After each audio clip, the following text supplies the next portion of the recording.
За сайн байцгаана уу монголчуудаа, энэ өдрийн мэндэ. За Нимбаатарыг бол хотын даргаас буулгалаа. Энэ нь бол одоо юу гэдгийг зөв буруу гэж би бол ерөөсөө ярих хүсэл алга. Харин дараагийн хотын дарга хэн байх вэ гэдгийг ерөнхий сайд томилох ёсгүй юм байгаа юм.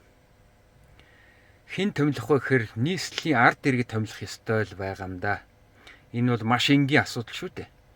Энэ яаж яваад нийслэлийн ард түмэн сонгохгүйгээр өөр байдал руу шилжээд одоо юу гэдгийг эрх мэдэлтэй нэг албан тушаалтан томилох болж хувирсан юм бэ гэхээр энэ бол зүгээр л эрх мэдлийн төлөөх тулаан байсан гэдгийг бол илчлээд байгаа юм.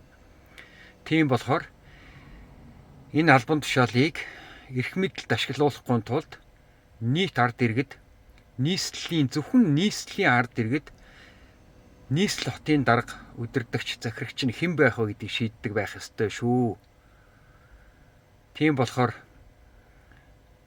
энийг иргэд ерөөсөө дэмжиж ивэл шеэрлээрээ түгээгээрээ санал нэг байх юм бол хэрвээ нийслэлийн даргыг нийслэлийн ард иргэд хэрвээ сонгож чаддаг хэмжээнд очих юм бол улс төрийн энэ нэг тэмцлээс хэсгэнч болов эрх мэдлийг ард иргэд мэдж өөрсдөө сонгодог болох ийм боломж гарна шүү. Тийм болохоор сайхан түгээгээд өгөөрэй. За баярлалаа.